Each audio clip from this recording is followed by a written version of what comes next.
It is August 12th, 2024, and it's been nearly 1 week since Kiev's forces launched an incursion over the border in Russia into the Kursk region there. And while fighting is still ongoing, you've got a number of people asking why Kiev would decide to do this in the first place, why they would take the troops that they so desperately need on their side of the front lines and send them into Russia. What is the military significance of all of this, especially as you have some, even in the Western mainstream media, questioning whether this could be the beginning of the end for the Kiev regime, noting that not only is there no military significance, but this incursion, this stunt that they pulled off is only going to anger Russia even more. And yet, what is the West doing? Nothing. They're just sitting back and letting Kiev march on to their own demise, sitting back and continuing to provide even more military aid for the regime that they helped to create, to prop up, and that has changed the course of Ukraine as we know it. We got into all of the latest on what's happening on the ground with a special guest earlier, so let's take a listen to that conversation now. Joining me now to discuss is international relations and security analyst Mark Sleboda. Mark, thanks so much for taking the time to join me. Rachel, thanks for having me. It's always an honor and a pleasure to be on the show. Always good to have you. Now, I want to get your take on the latest here. I know it has been nearly 1 week since Kiev's forces launched an incursion over the Russian border into the Kursk region. And since then, there have been reports of heavy fighting, with Russia's emergencies ministry also reporting that more than 76,000 civilians have been moved away from the border. Will you take us through the latest and kind of what's going on there? Okay, so the Kiev regime's incursion into the Kursk region coming apparently catching the Russian military by surprise. And there is something to be said that this is a backwater. Really, this has been a quiet area of the contact line between Ukraine and Russia from the beginning of the conflict, because on neither side is really anything significant. Particularly on the Russian side, it's a bunch of podunk hamlets and farming villages and forest. There's nothing strategic, certainly not immediately on the other side of the border. In that sense, I guess you could say that it has a lot of people scratching their heads as to the motivation for this incursion, not just in Russia, but in the West, in the Western mainstream media, where a slew of articles have come out over the weekend, you know, after the initial, yay, yay, stick it to the Russians, has faded. And now the sobriety is beginning to kick in. And they're saying, we're not really sure why they did this, and we're not so sure this is such a good idea. In fact, Spiegel, the political magazine of Germany's political elite, has an article out now saying the Kursk maneuver may well usher in the final military defeat of Ukraine. Because there's starting to be an assessment of how many of the Kiev regime's remaining capable forces, their last 3 combat-ready brigades, and a significant amount of equipment, including some Buk missile defense systems, apparently a Patriot system, that all 3 of those have already been gacked, some electronic warfare equipment also gacked, dozens of tanks reported destroyed, U.S. Strikers and Bradleys by the score. So lots of resources, lots of manpower they can't afford to waste. And again, the Western mainstream media has been reporting from multiple commanders who have said they took troops from our already failing positions in Pokrovsk, in Toretsk, in the Kupiansk area for this sideshow, for this TikTok headline generating venture. So what they've got for it is an incursion that at the moment is about 40 kilometers wide and about 12 kilometers deep. There were lots of reports of Kiev regime forces deeper than that. But these were just diversion and reconnaissance groups, very mobile, zipping through, avoiding fortifications, creating some chaos and making it look like the Ukrainians were in force everywhere, when in reality, the amount of territory they were physically able to occupy was much smaller, part of a very well-orchestrated chaos plan, I would say, that worked hand in hand with announcements by Kiev regime PSYOPs units pretending to be Russian regional authorities, ordering people to evacuate so that evacuees filled roads, making it harder for Russian troops to get reinforcements into the area. They hacked into the highway, where not really highways, but to the road camera network, and were using that camera network and also people's private cameras on their homes to surveil Russian troops. So fairly sophisticated level. They had some air defense. They had some electronic warfare to cut down on Russian Russian communications. Fairly effective considering the resources that they had, and that this was specifically the weakest Russian defensive position on the contact line, because they didn't figure that anyone wanted anything there. They had zero strategic value, which even the Western mainstream media, we've all become used to the fact that any amount of territory or positions Russia takes after the fact always has no strategic value. Well, for once, even the Western mainstream media is admitting that this territory in Kursk has no strategic value. So that begs the question, why? Why? That's what everyone is scratching their head. And if you read The Economist, the New York Times, Spiegel, they're all kind of scratching their head and using different creative phrases to saying they don't know what the heck is going on here.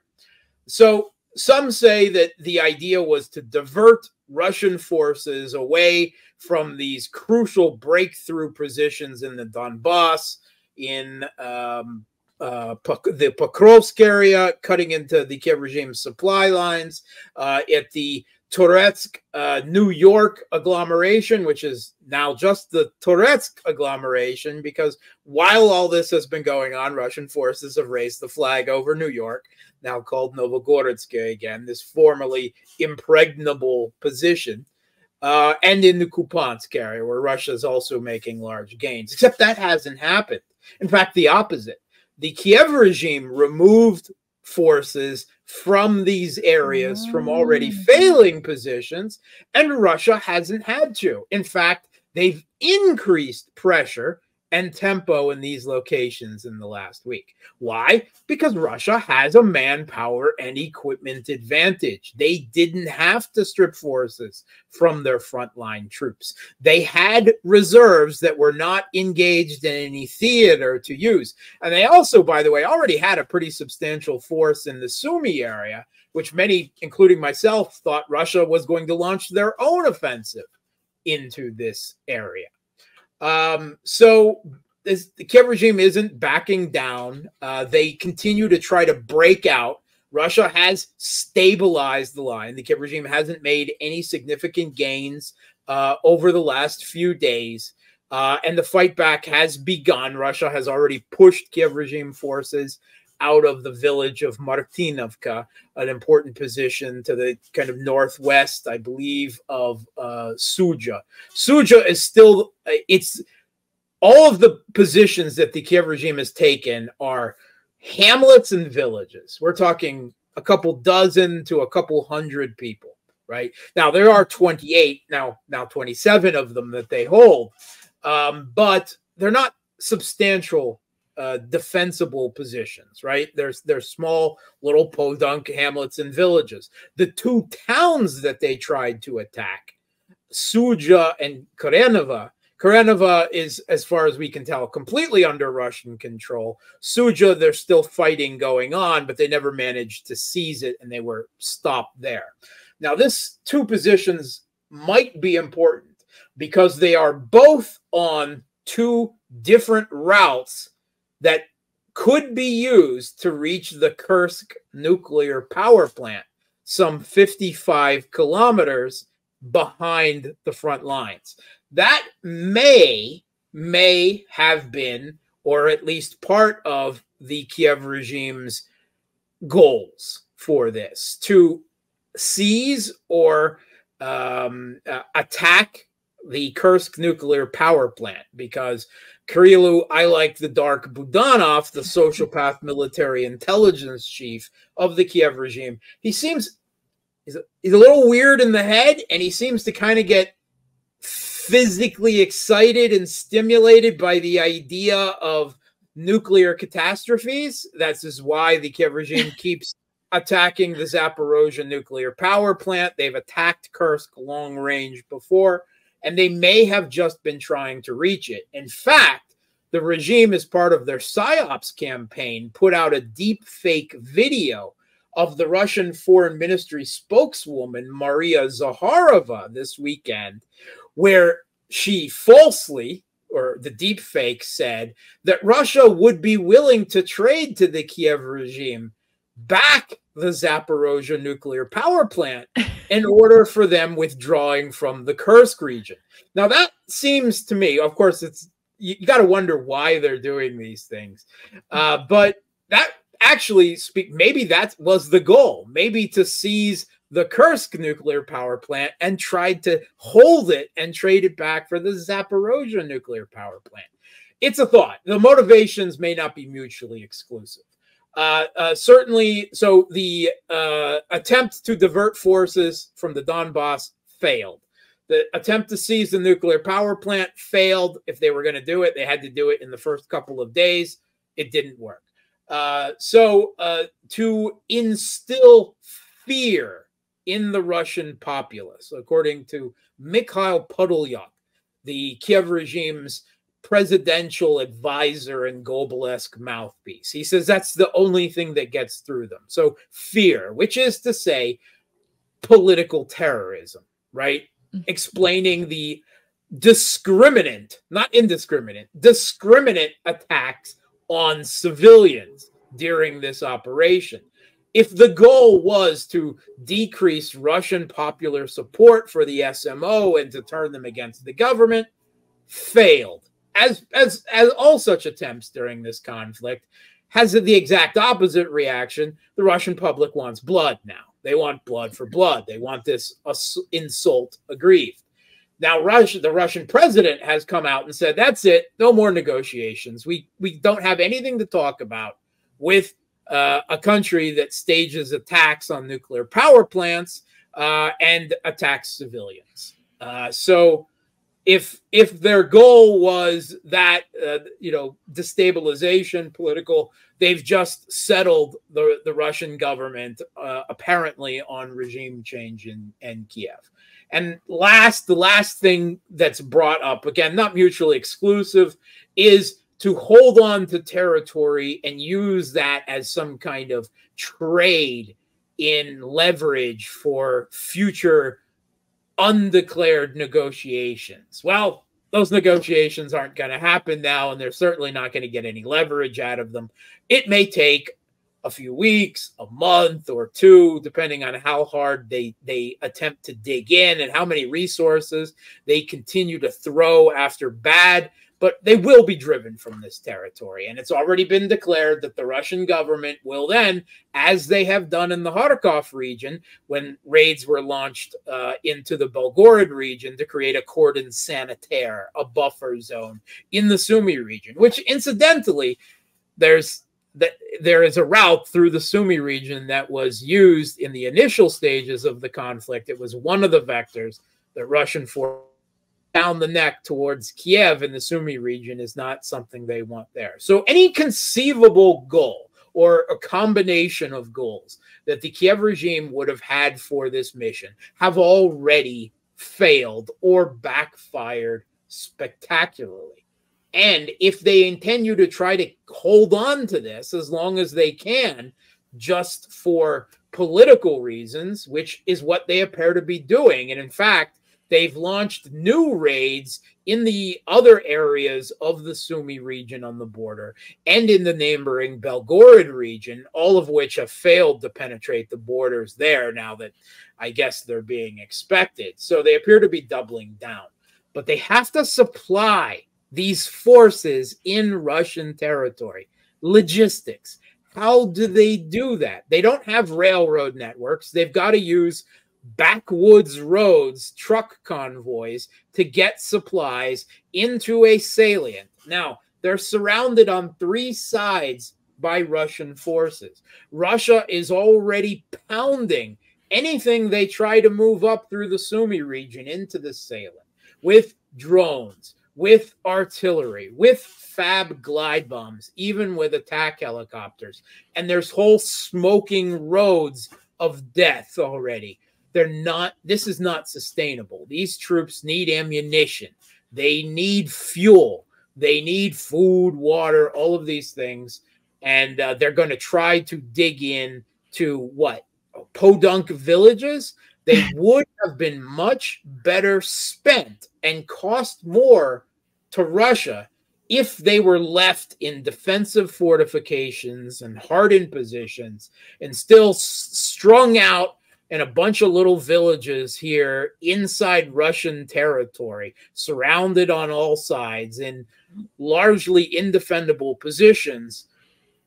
It's going to be a massacre. It really is. It's not going to be a good day, which is why Der Spiegel is headlining this may usher in the military defeat. They're going to waste the best of the last of the resources they have on what? TikTok and InfoWar headlines for a few days, because that's all they got out of this. The only war they're going to win with this is the TikTok war. Right. And even then, that may be a short-lived battle at the end of the day. But yeah, it's crazy to me to think about, because I remember hearing this news about the incursion last week and going, okay, what is the point here, right? That's kind of what everyone was asking was, okay, this doesn't help you on the battlefield because exactly as you were saying, it's not like Kiev has a surplus of men and they're just trying to figure out where do we send our forces and then they added that. No, they're already struggling on the battlefield. So taking guys from there and then sending them over here where they have no reinforcements, no nothing. It doesn't make sense logistically. And I'm also wondering, another thing that you mentioned was the fact that you had this Ukrainian drone strike on Russia's Zaporozhye nuclear power plant that started a fire at the facility and caused serious damage to one of its cooling towers. Now, the CEO of Rosatom noted that the attack represented a completely new level of targeted aggression aimed at the infrastructure of nuclear facilities. So yeah, it seems like Kiev is in this position of basically saying, how do we, start our downfall? How do we piss Russia off in as many ways as possible? And it seems like they're going about that at every turn. What do you make of that attack? And then I'm also curious, what is the West thinking right now? Because I feel like if I were someone important in Washington, I'd be going, tell Kiev to stop, because we're not even going to be able to make it as long as they're trying to drag things out and just kind of piecemeal Kiev along. Yeah, okay. So the Zaporozhye nuclear power plant in the south, in Zaporozhye, for those who may have forgotten it, has been in Russia's hands since the early days of the conflict, when Russian forces just walked into the south and met no resistance. They just walked right in and took the plant over in the first couple of weeks. It is the largest nuclear power plant in Europe. It has 6 reactors. It's big. The Kiev regime has attacked this plant dozens of times over. They've launched amphibious assaults across the reservoir that it is perched on to try to seize it. That's failed. They've attacked it with artillery. They've attacked it with drones. And every time the Western media and governments play this, I can see no evil, I can hear no evil, and I certainly say no evil. And it's the same thing again. So the Kiev regime attacked one of the 2 cooling towers with a kamikaze drone, right? And this started a fire, which apparently substantially damaged some machinery, steam traps, and the like, in the cooling tower. Now, it's actually not a big deal, right? I mean, of course, attacking a nuclear power plant with kamikaze drones, starting fires, is not something you want to do, right? It's not a good thing.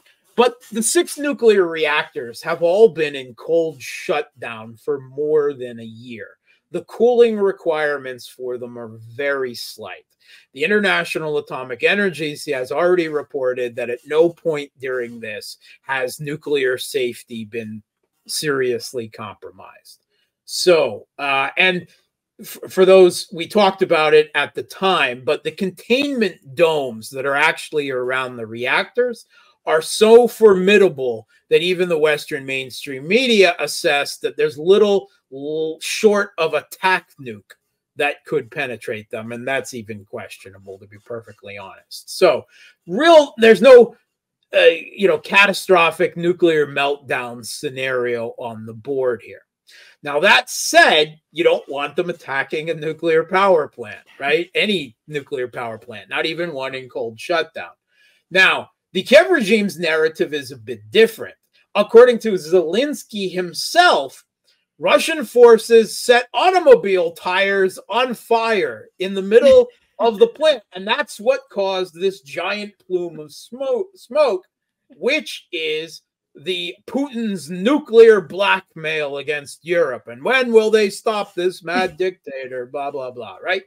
Now, the International Atomic Energy Agency has inspectors, staff on site there for, going on 2 years now. They're there 24/7. Now, the International Atomic Energy Agency is still largely under the control and under enormous pressure from the West. So they never, despite all these attacks, they never point fingers. They say that's not their job. So their reports of the incident said that there were explosions, right, in the facility, and then they walked out of their own buildings and saw this fire. So how many exploding automobile tires do you know? Which you can see the contradiction between the Kiev regimes in the US, but it doesn't make any difference. Like with the destruction of the Nord Stream pipeline, like with the attacks on the Crimean bridge, like with the drone attacks on skyscrapers in the business part of Moscow City, right? It's those crazy Russians attacking themselves again, like Donbass, where the people of Donbass shelled themselves for 8 years. It has nothing to do with credibility or belief. It's what I like to call implausible deniability. We can't openly admit to supporting a sociopathic regime that is trying its best, even if its best isn't very good, for the largest act of nuclear terrorism that could be imagined on the European continent, and the potential health repercussions to Europe as a whole. We can't admit that. So as long as it's a he said, she said game, we can just pretend that we can't tell the difference. Who knows what really happened? It was probably exploding automobile tires set on fire. The deniability, and it goes to the absolute professional and moral bankruptcy of the entire mainstream media, who refuse to admit the obvious because it would be the equivalent of saying, are we the baddies? Right.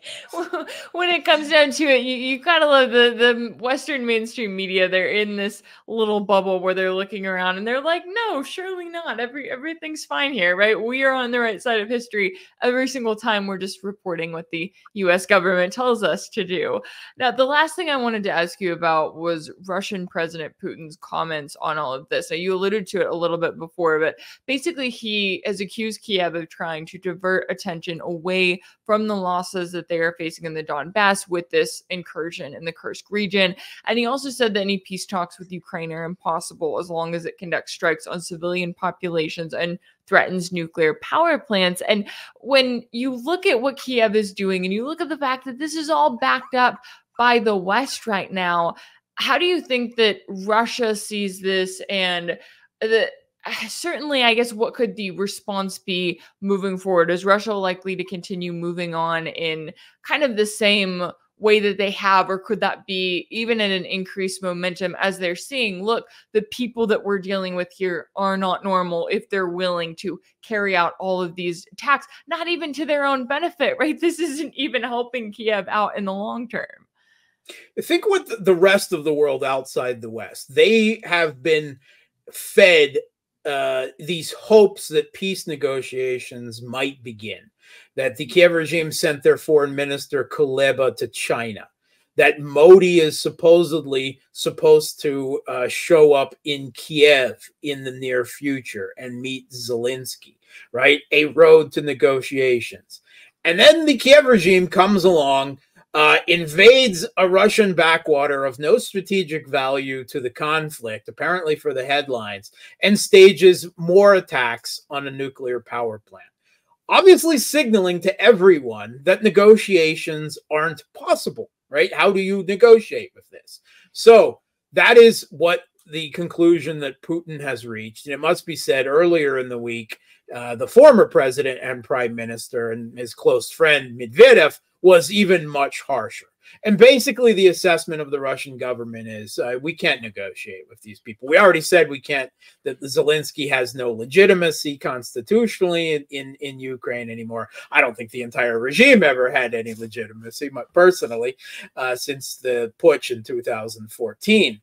But the Russian government, what Putin is slowly coming around to, is what many Russian experts, analysts, and politicians have already noted, that this doesn't end in negotiations, that this ends on the battlefield. This ends with the taking of Kiev, and possibly it doesn't even end to the Polish border. If it ends there, depending on what NATO may or may not do on the road to that. And that's basically what he signaled. You can't negotiate with people whom, out of desperation and losing on the battlefield, attack civilians and nuclear power plants. That's just the beginning. The desperation and the crazy lashing out acts are only going to get worse and worse, and false flags and anything you can possibly imagine to wound Russia in any possible way, to create some type of false flag to try to drag, or, maybe not drag, but provide NATO a path into the conflict.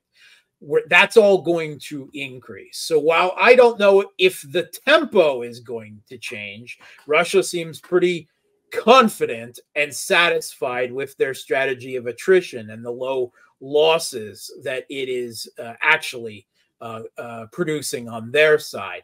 But certainly I think the end game is more solidifying in their mind, and that end game is a maximalist one. Yeah, certainly a lot at stake here all around, and we'll see how everything comes together, as it feels like we are kind of in a race against time at this point. I really appreciate you taking the time to join me today to break down all of the latest here. International relations and security analyst Mark Sleboda, thanks so much for your time and insight. Thanks for having me. If anything in this video resonated with you, be sure to like it, share it with your friends, leave a comment. And as always, don't forget to subscribe. And if you want to keep up with all of my work, make sure that you're subscribed to my page on Substack. That's rachelblevins.substack.com. If you want to support my work, you can also check out my page on Patreon. That's patreon.com/rachelblevins. That's where you can sign up as a monthly paid subscriber and join the community there. As always, thank y'all so much for all of your support, and I'll see you next time.